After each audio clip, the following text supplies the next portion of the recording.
Eh, Tadinya saya berpikir akan membaca dari Matius 1 ayat 18 hingga ayat 25. Tapi menurut saya monolog tadi monolog yang sangat baik.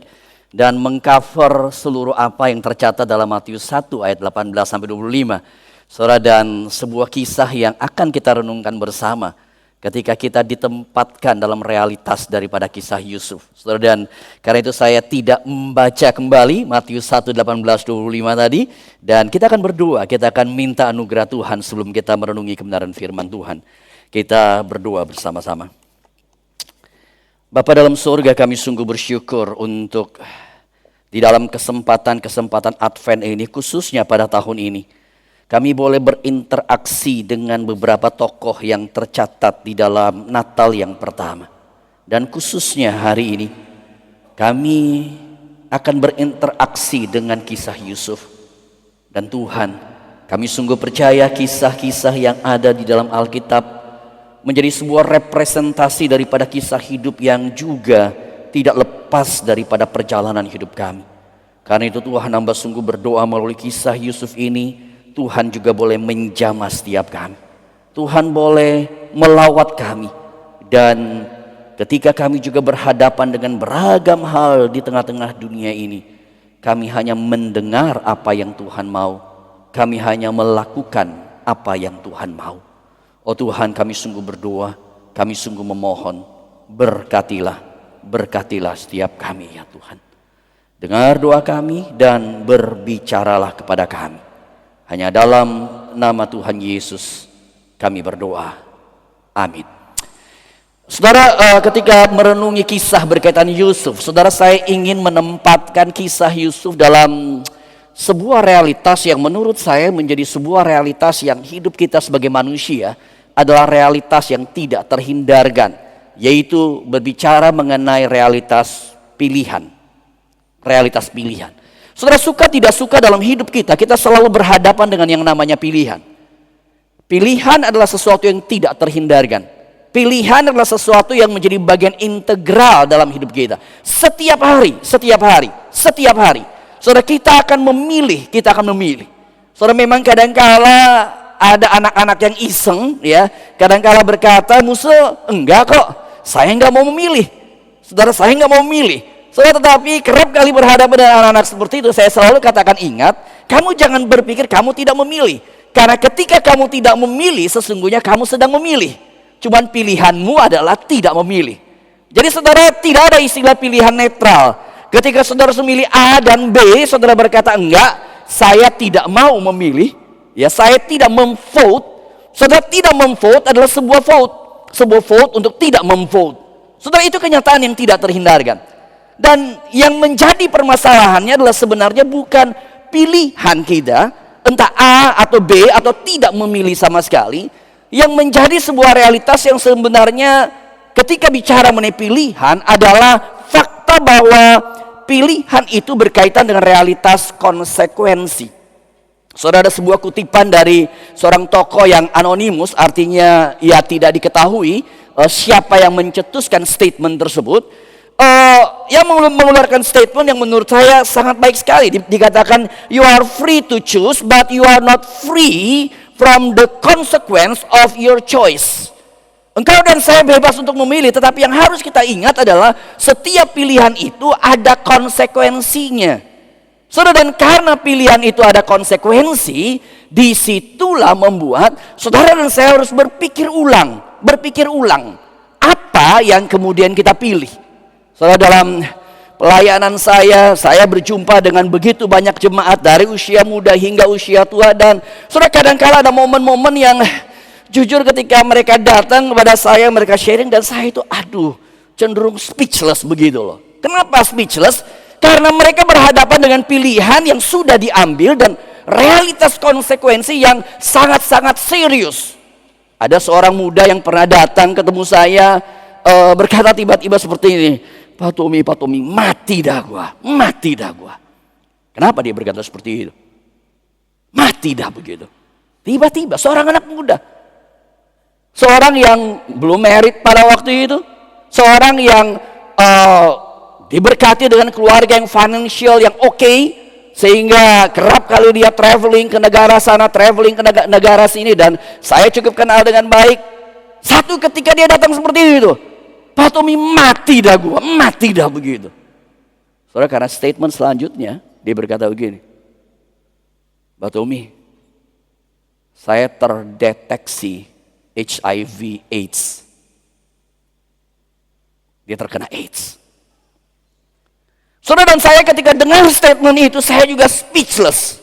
Saya cuma, aduh, kamu anak muda, apa yang kau lakukan? Pilihan yang kau lakukan menjadikan sebuah konsekuensi. Saudara, sehingga harus saya katakan kepada setiap kita, anak-anak muda khususnya, hati-hati dengan pilihanmu. Jangan bermain-main dengan pilihanmu. Karena pilihan yang kau ambil adalah sebuah pilihan yang tidak bisa lepas dari konsekuensi.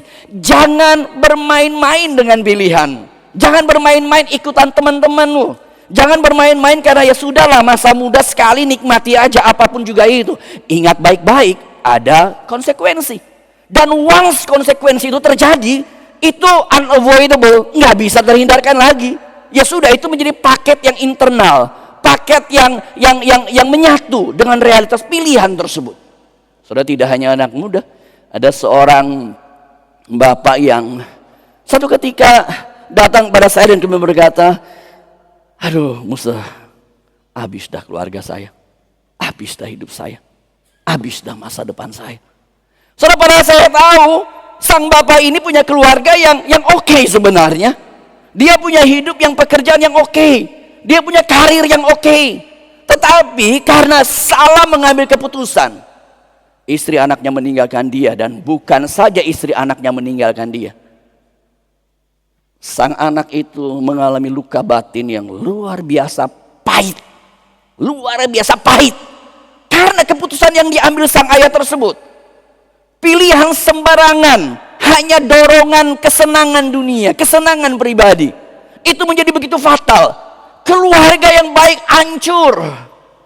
Segala karir pekerjaannya hancur. Bahkan pelayanan juga hancur. Bahkan tidak hanya sekedar jemaat. Di dalam kesempatan pelayanan saya juga berjumpa ada hamba-hamba Tuhan yang bermain-main dengan pilihan hidup, bermain-main dengan dosa, dan hidup pelayanannya hancur. Hidup pelayanannya hancur. Saudara, saya mau berkata kepada saudara, ketika kita berinteraksi dengan kisah Yusuf, kita berinteraksi dengan realitas pilihan. Dan sebelum itu saya ingin berkata kepada semua kita, bukan hanya kepada saudara, tapi juga kepada diri saya, jangan bermain-main dengan pilihan hidupmu. Karena pilihan itu punya konsekuensi. Dan once pilihan itu sudah diambil, konsekuensi kita harus jalani. Karena itu jangan sembarangan dengan hidupmu. Nah saudara, ketika bicara mengenai pilihan dan konsekuensi, sebenarnya kalau kita perhatikan dalam sejarah pemikiran manusia, saudara, kita berjumpa dengan tokoh-tokoh yang luar biasa, bahkan tokoh-tokoh yang non-Christian.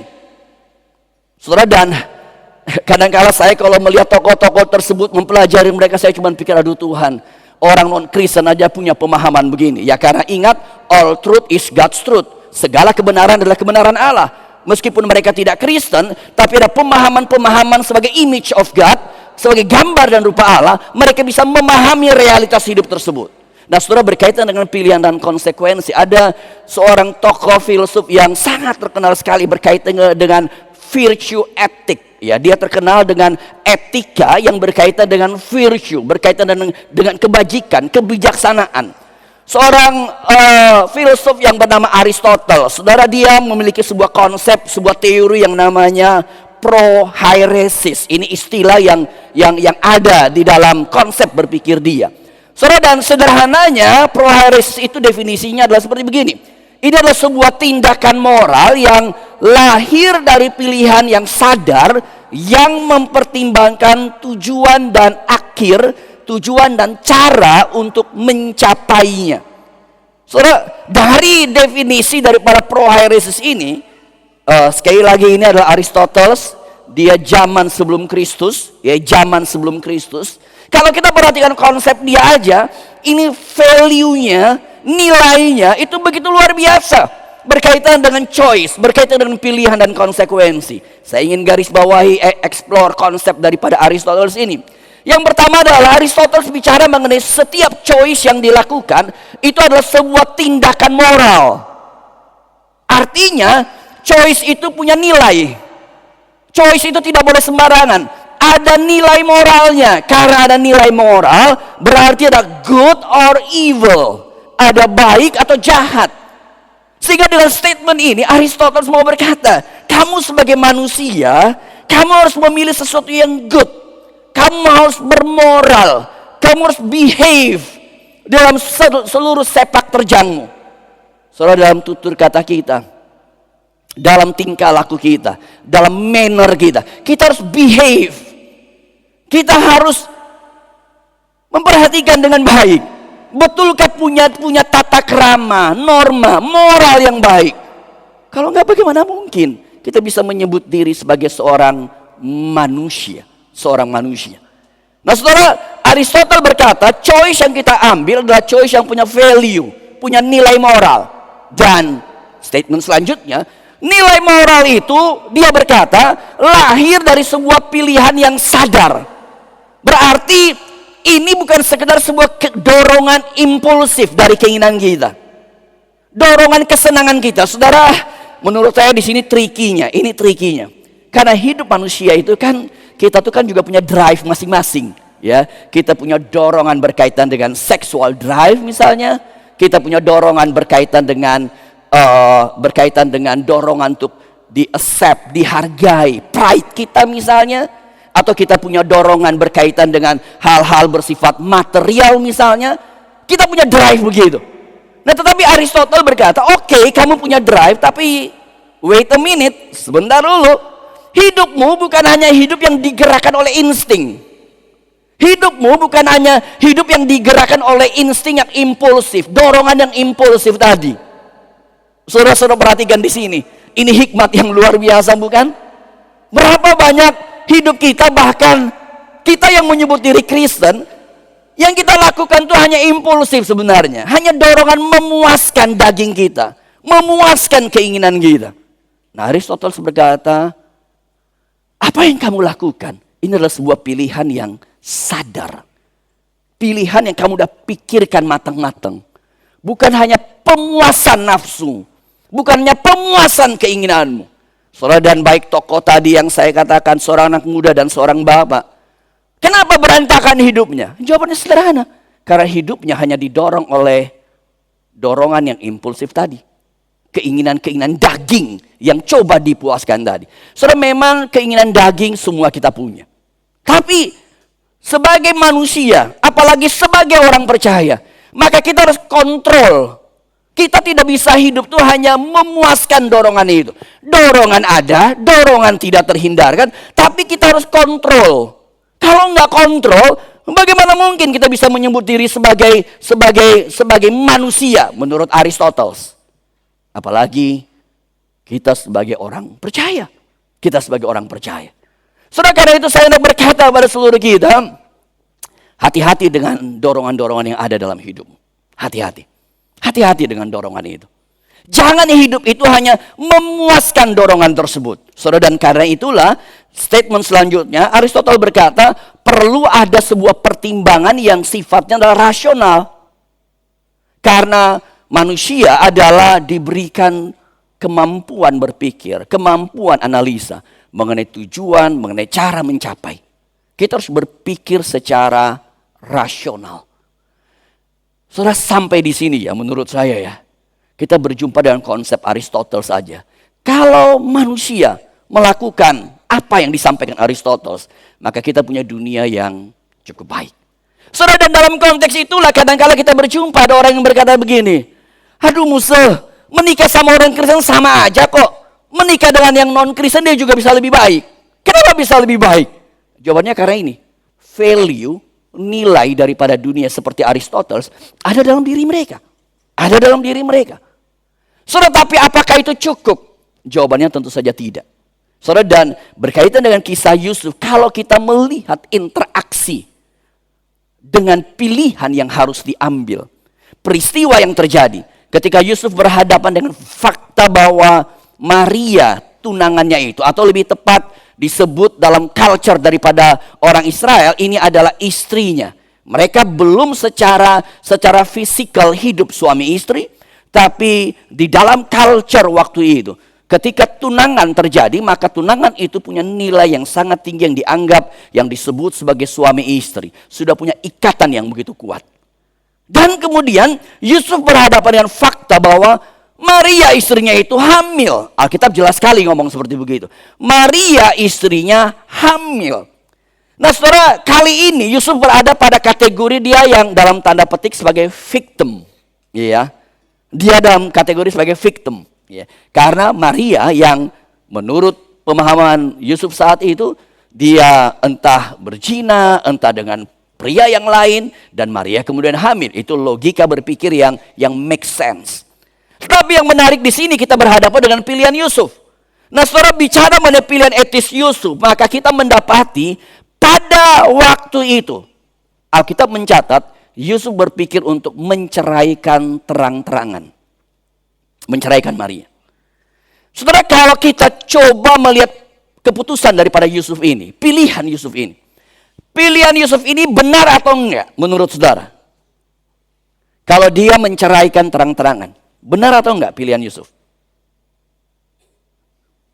Saudara boleh setengah menit ngobrol dengan sekiri kananmu. Iya. Coba, menurut saudara ini benar atau enggak? Pilihan Yusuf ini. Benar? Yang benar angkat tangan. Yang enggak angkat tangan. Yang ragu-ragu angkat tangan, itu juga pilihan. Yang benar angkat tangan, pilihannya benar atau enggak? Oke. Yang berkata enggak angkat tangan. Ini saudara lebih rohani dari Yusuf terus terang. Saudara, kalau kita ada dalam kategori benar salah, maka pilihan yang pertama, pilihan yang benar sebenarnya.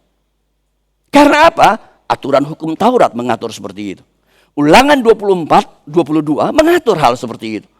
Ini pilihan yang benar. Ini pilihan yang benar. Ini pilihan yang sesuai dengan law yang ada. Cuman problem daripada pilihan ini adalah ini membawa pada sebuah open skandal yang membuat Maria punya konsekuensi. Maria di dalam aturan perjanjian lama akan dirajam batu sampai mati. Tetapi meskipun open skandal itu terjadi, bagi culture Yahudi itu open skandal yang baik. Karena open skandal itu membuat apa? Membuat pasangan muda yang lain kapok-kapok. Jangan pernah lu kayak begitu. Ini open skandal. Saudara, kadang-kala begitu kan, ada hal yang terjadi itu buat kita baru kapok-kapok begitu loh, ya. Sudah heboh, aduh mati dah gue, jangan sampai kayak begitu. Jangan sampai kayak begitu. Saudara, dalam tataran yang pertama, dan ini yang dipikirkan, ini menjadi kemungkinan yang ada dalam pemikiran Yusuf, yaitu menceraikan terang-terangan. Dan ini benar adanya, nggak salah. Tapi yang menarik, Alkitab berkata, Yusuf memikirkan adalah menceraikan diam-diam. Ya, jadi maksudnya adalah Yusuf panggil seorang tua-tua Israel secara kekeluargaan, lalu ngobrol, ya udah saya mau menceraikan dia. Jadi bukan menceraikan publicly. Ya, bukan menceraikan publicly. Nah saudara, kalau kita pilihan, jadi choice pertama ceraikan terang-terangan. Choice yang kedua yang Yusuf pikirkan adalah menceraikan diam-diam.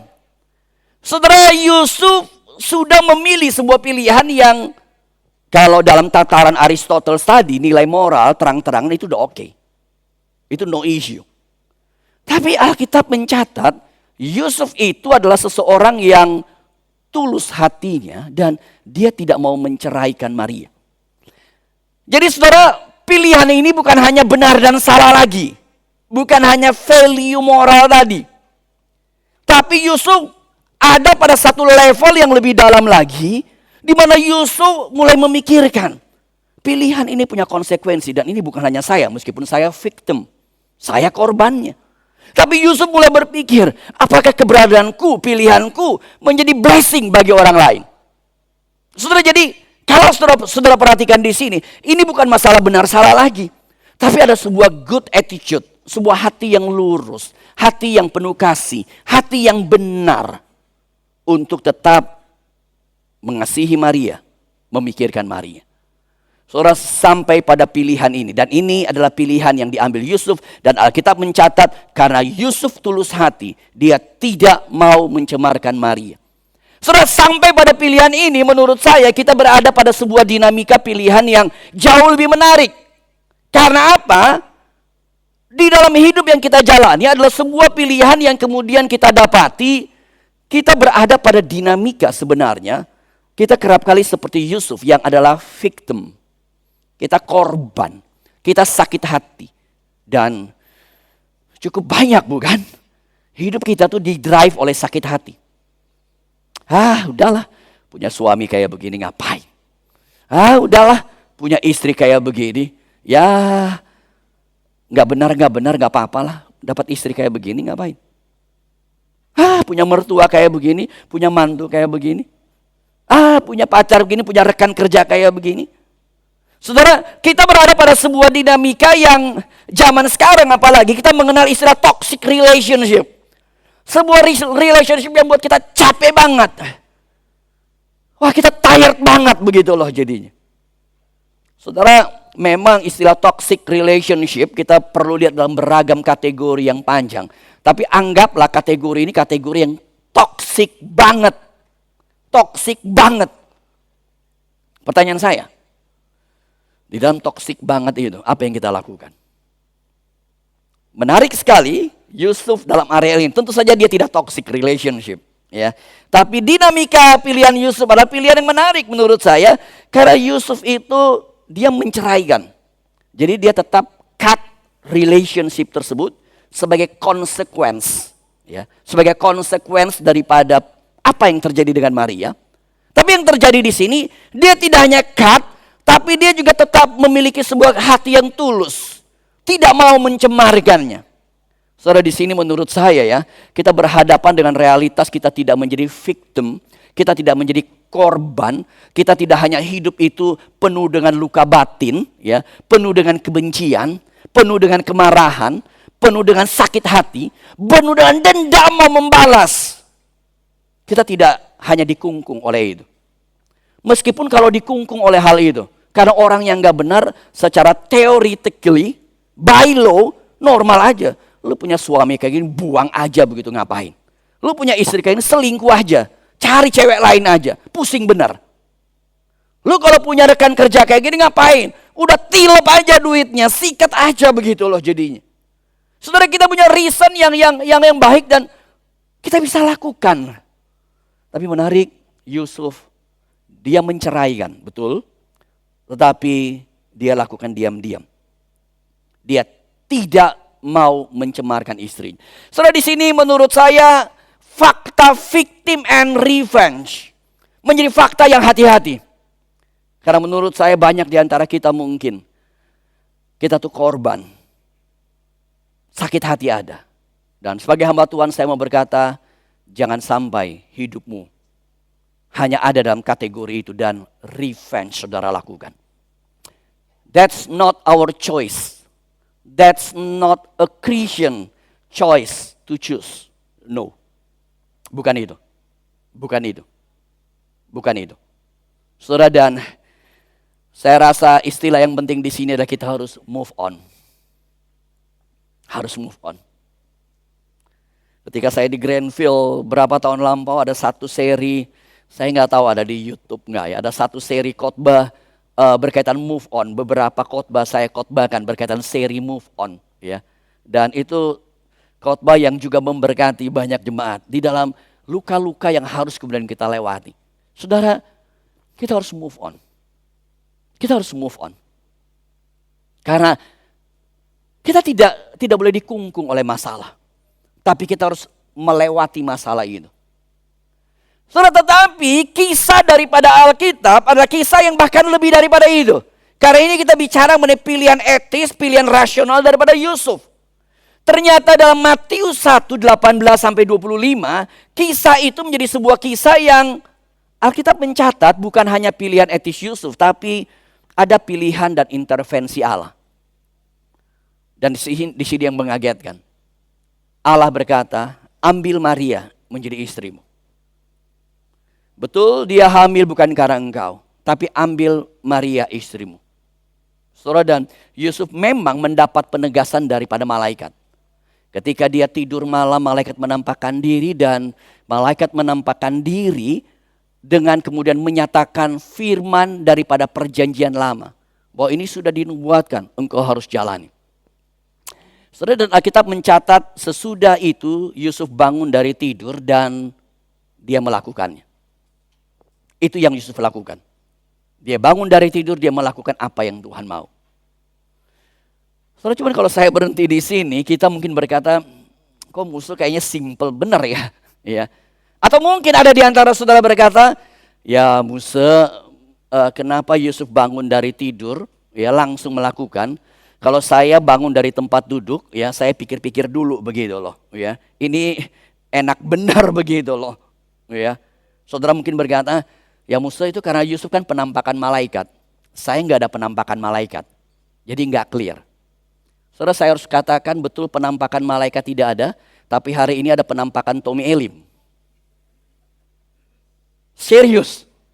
Saya nggak bercanda dengan saudara. Ini hari ini ada penampakan Tommy Elim. Apa artinya malaikat? Apa artinya seorang Tommy Elim? Kalau malaikat cuma menampakkan tapi dia tidak memberitakan firman Allah. Perjanjian lama itu dia tidak nyatakan. Maka malaikat percuma, nggak ada artinya. Malaikat nggak ada gunanya. Yang penting adalah firman. Itulah sebabnya penampakan Tommy Elim kalau ada firman, saudara harus dengar itu. Bahkan bukan hanya Tommy Elim, Wendy barangkali. Atau hamba Tuhan siapapun. Kalau ada firman Allah, saudara harus dengar.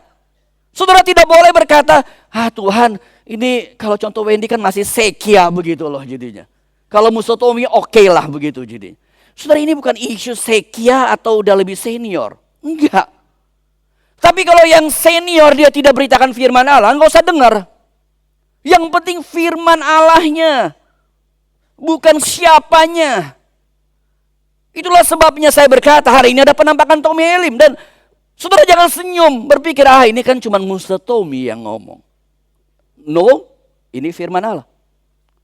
Ada pilihan yang Allah mau. Ada kehendak Allah yang Allah mau. Dan ketika Yusuf berjumpa dengan kehendak Allah, dan kehendak Allah itu ada dalam firman.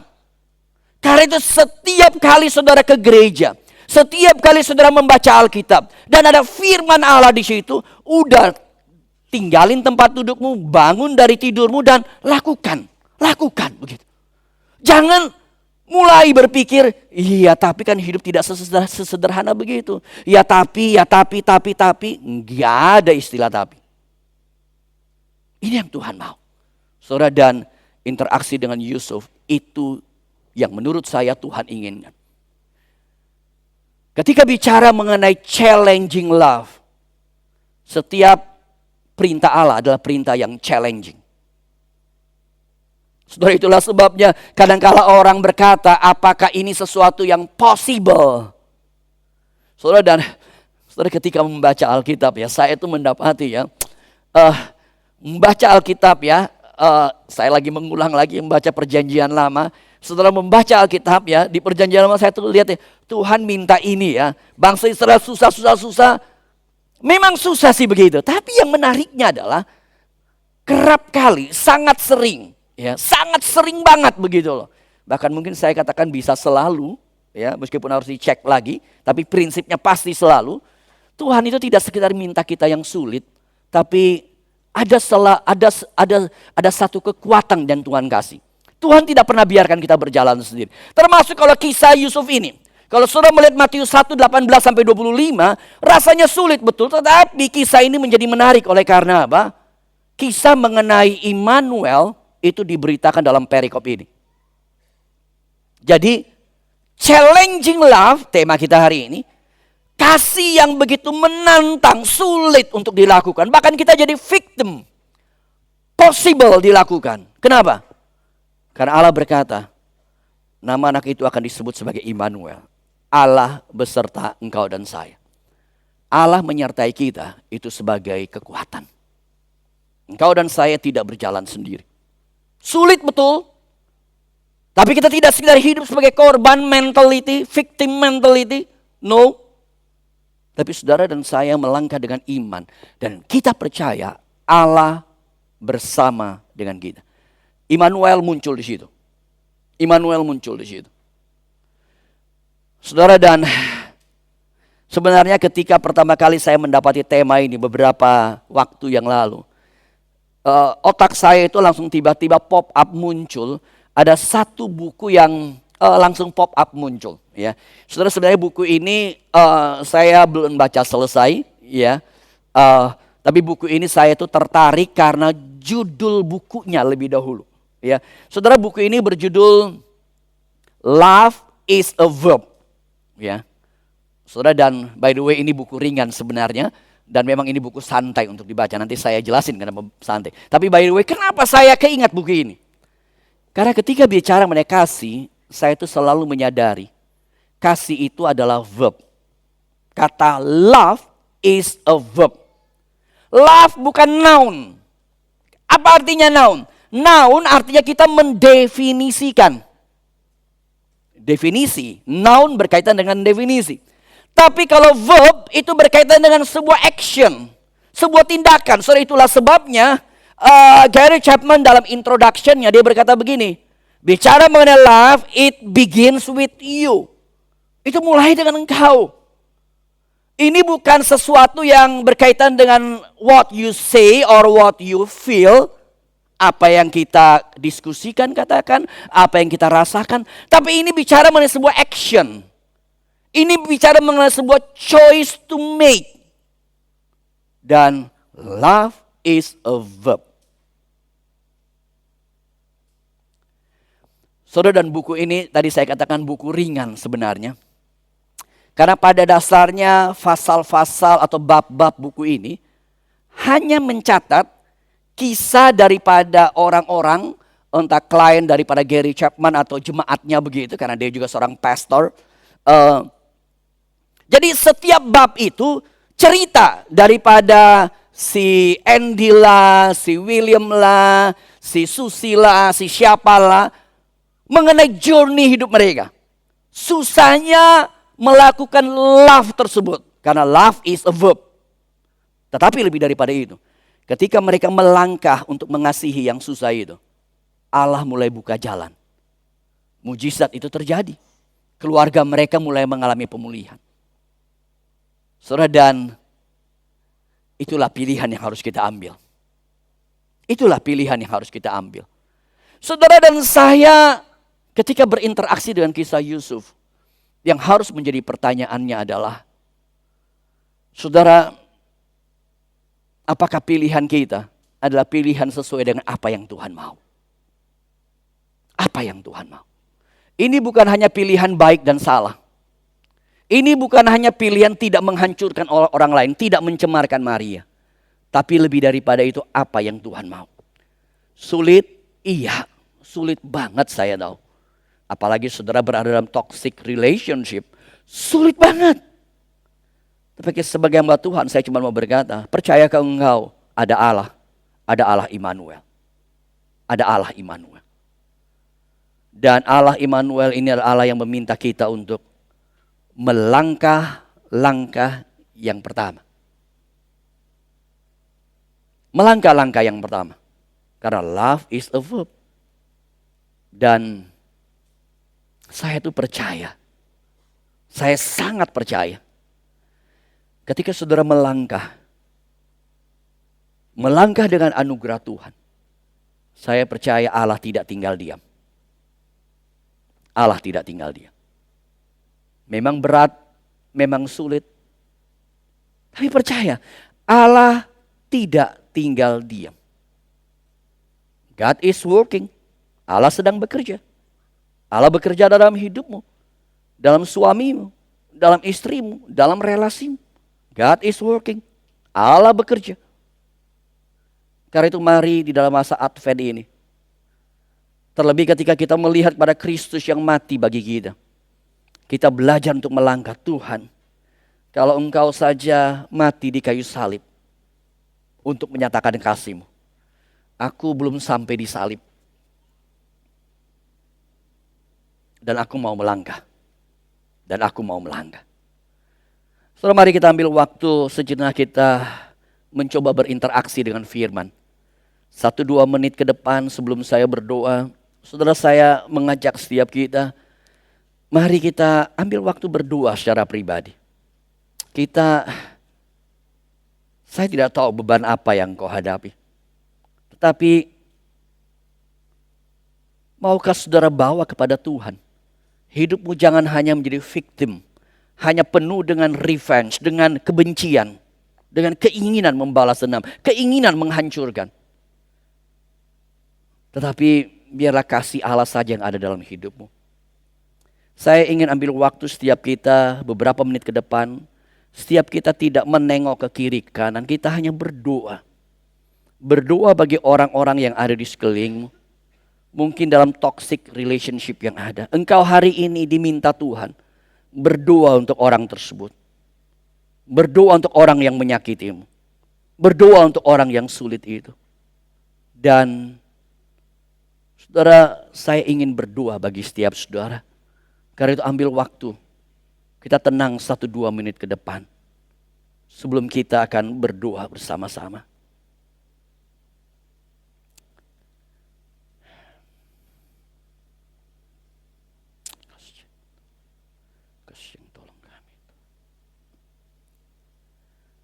Dan saudara, sebelum saya berdoa, saya tidak tahu, mungkin ada di antara saudara yang saat ini dalam relasi-relasi yang begitu sulit. Engkau dalam kondisi yang sebagai victim. Dan saya tidak tahu, mungkin ketika engkau mendengar firman saat ini, engkau merasa ada undangan Tuhan, ada dorongan Tuhan untuk berkata engkau harus move on. Engkau harus belajar melangkah lebih. Kalau ada 1-2 di antara saudara yang merasa begitu berbeban dan secara khusus mau berkata, Tuhan, saya ingin didoakan lebih. Saya ingin didoakan lebih. Saudara, bolehkah saudara saat ini berkata dengan mengacungkan tangan di hadapan Tuhan? Saudara tidak perlu melihat ke kiri dan ke kanan. Saudara hanya melihat dirimu. Kalau ada di antara saudara yang berbeban berat dan berkata, Tuhan, jelas Tuhan berbicara pada saya. Dan saya ingin mendapatkan kekuatan Tuhan. Saya ingin didoakan. Kalau ada yang seperti itu, sebagai hamba Tuhan, bolehkah saya berkata saat ini, saudara boleh acungkan tangan di tempat. Dan saya akan melihat, saya akan berdoa bagi setiap saudara. Silakan, apakah ada yang mau berkata seperti itu? Acungkan tangan di tempat dan saya akan berdoa bagi engkau. Apakah ada? Puji Tuhan. Apakah ada? Apakah ada? Puji Tuhan. Kesempatan terakhirnya, kalau ada di antara saudara yang mau berkata, Tuhan tolong saya mau didoakan. Setelah itu saya akan berdoa bagi setiap saudara. Kalau ada saat ini, acungkan tangan tempat, saudara tidak perlu melihat ke kiri dan ke kanan. Dan kemudian saya akan berdoa, puji Tuhan. Apakah ada lagi? Apakah ada lagi? Puji Tuhan. Apakah ada lagi terakhir kalinya? Puji Tuhan. Kita akan berdoa bersama. Bapa di dalam surga, Engkau yang melihat beberapa di antara kami yang mengacungkan tangan di hadapan Engkau. Tuhan, Engkau yang tahu sedalam-dalamnya seberapa pergumulan mereka. Atau bahkan mungkin ada beberapa di antara kami yang bergumul begitu dalam, tapi kami malu untuk mengacungkan tangan. Tuhan, Engkau yang tahu. Dan Tuhan, saat ini hamba-Mu sungguh berdoa bagi setiap jemaat-jemaat-Mu yang sedang bergumul begitu beratnya. Oh Tuhan, hamba sungguh berdoa. Oh Tuhan, hamba sungguh memohon. Minta lawatan Tuhan, minta kekuatan Tuhan. Dan biarlah Allah Immanuel adalah Allah yang sungguh kami rasakan. Allah Immanuel adalah Allah yang sungguh kami alami. Oh Tuhan, hamba sungguh berdoa. Kadangkala kami merasa begitu sulit. Kami tidak bisa berbicara pada orang lain. Kami hanya menelan sendiri. Kami hanya menanggung sendiri ya Tuhan. Tetapi Tuhan, hamba sungguh berdoa. Biarlah di masa-masa Natal ini hanya kasih Tuhan yang menguasai hidup kami. Dan kami meminta mujizat-Mu. Kami meminta pertolongan-Mu. Kami meminta hadirat-Mu. Tuhan, tolong jamah setiap relasi-relasi yang rusak, relasi-relasi yang dysfunctional ini. Hamba sungguh berdoa, Tuhan tolong berbelas kasih kepada kami. Dan jangan biarkan kami mengambil sebuah pilihan yang tidak benar. Dan berikan pertobatan kepada setiap kami. Kalau kami mengambil pilihan-pilihan yang tidak benar dalam hidup ini. Dan merusak keluarga kami, merusak orang-orang di sekeliling kami. Oh Tuhan, hamba berdoa, Roh Kudus tolong bekerja. Roh Kudus tolong menyadarkan. Roh Kudus tolong mengingatkan kami. Dan kami sungguh-sungguh bertobat di hadapan Engkau. Hamba sungguh berdoa. Hamba sungguh memohon. Berbelas kasihlah Tuhan. Tolonglah Tuhan. Tolonglah setiap kami. Hamba berdoa untuk seluruh jemaat-Mu. Dan biarlah firman ini menjadi firman yang Roh Kudus terus bekerja. Menuntun hidup kami masing-masing. Dengar doa kami, dengar permohonan kami Tuhan. Hanya di dalam nama Tuhan Yesus kami berdoa dan bersyukur. Amin.